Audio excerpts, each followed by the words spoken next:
Welcome to the Southeastern Ohio Woodlands again today, and you're with Mark Rickey, Service Forester for ODNR Division of Forestry, and we're talking about how to mark boundaries and locate boundaries today. And as a landowner, that's what we want to know, how to go about this, when we need a surveyor, when we can do things on our own. And today, this part of the talk, we're going to focus on the corners. And the corners are vitally important, and almost always you're going to have a mention in your deed of whatever it is you're looking for. So today at this landowner's property that we've came to, they have a really nice T-post here, but again the T-post is not in the deed. But what is in the deed is their iron pin that's down here on the ground, and it has a nice set of ribbons around it where other people have acknowledged that as the corner as well. And what we've done is we've had a little bit of blue aerosol paint put on here for temporary, to go along with the temporary ribbons.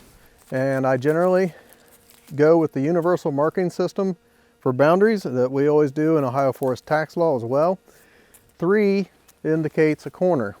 So if people are looking for this, like a surveyor, they're going to know what I'm trying to convey to them real quick. I tie this off to the pin so people can find it. And then if you look to either side of me, you will see 3 dots of paint on the first trees on each side of me, pointing towards this pin. And that is again designed to, those are what we call witness trees. Those trees are witness to where the pin is. They are not indicating necessarily the direction of the boundary line. It's just to find this pin. In this case, the boundary line goes to my left and it goes behind me. There is no boundary that goes to my right or in front of me. So this would only have an L shape to it, if you will. So what we normally do is paint, if we have something right on the center like this, paint 3 marks all the way around it. This tree has 3 dots of paint facing this, has nothing on the back. The next big tree here, the white oak tree to my left, has 3 dots of paint facing the pin, and it has 1 dot of paint on the back side because it has the fence right through it.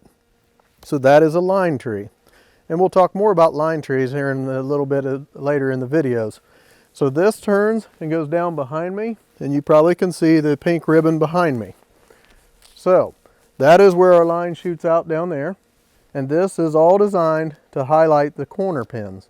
The corner pin again will be mentioned in your deed, and they are highly critical. This is some of the stuff that you're going to look for first as a landowner getting started, if you can come out and find these. And again, scuffing around, kicking around, looking for old ribbon. In this case, we got lucky that the neighbor has been doing a really good job of putting up some T-posts by it to highlight where it's at. But again, this T-post is not mentioned in the deed. And again, this is very critical in deed work and filing at the courthouse. If it is mentioned in the deed, it is used in a description at the courthouse, then it's an official document and an official marker for the boundary. That's what this pin right here is. So we have a nice 1/2 inch or 3/4 inch iron pin in the ground.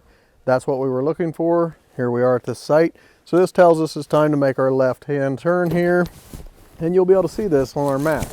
And you'll have that at your leisure too to take a look at. And we are right in the corner of this property. So we're up here and we know this angle matches up to what we're looking for. So we're getting ready to make our turn and go this way to work on the boundary farther down.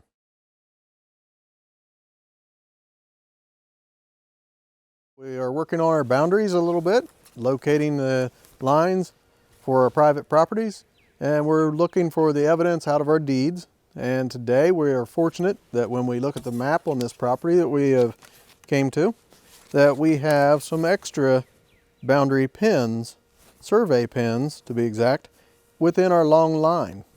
So this makes it easier to break this line in parts and pieces and to confirm where we know we're at. So today what we have is a little extra bonus. We've got this boundary line running off. We've got this line that we're working on running towards the camera, and you can see the old fence behind me here with ribbon on it. Now you can see the ribbon on the little stake sticking up, but don't get too excited about the stake yet.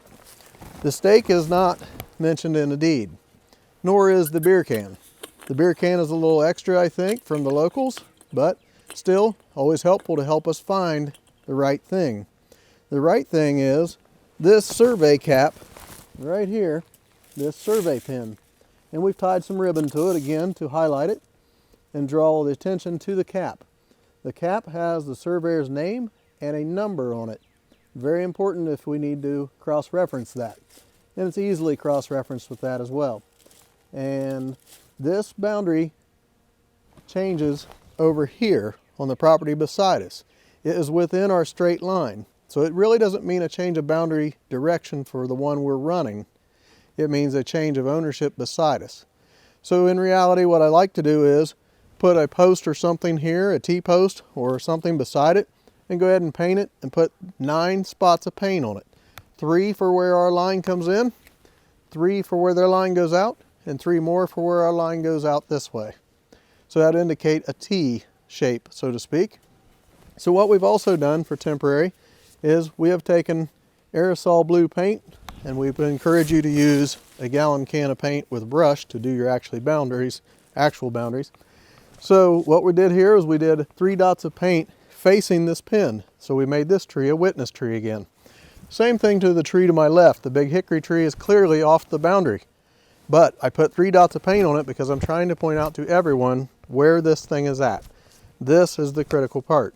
Not only is it critical for the landowner we're working with today for my left-hand side, but we have 2 adjoining neighbors here. So it's critical for 3 properties. So we make sure to highlight this and show it off. And again, we don't hide these things, we show them off. So do not take a piece of PVC that's nice and hollow and drive it over top of the stake to where people can't see it. That is a mistake, okay? So again, these little pins are not called for in the deed. The beer can is not, again, as well, but this thing is. And that's the most important thing we gotta highlight. Okay.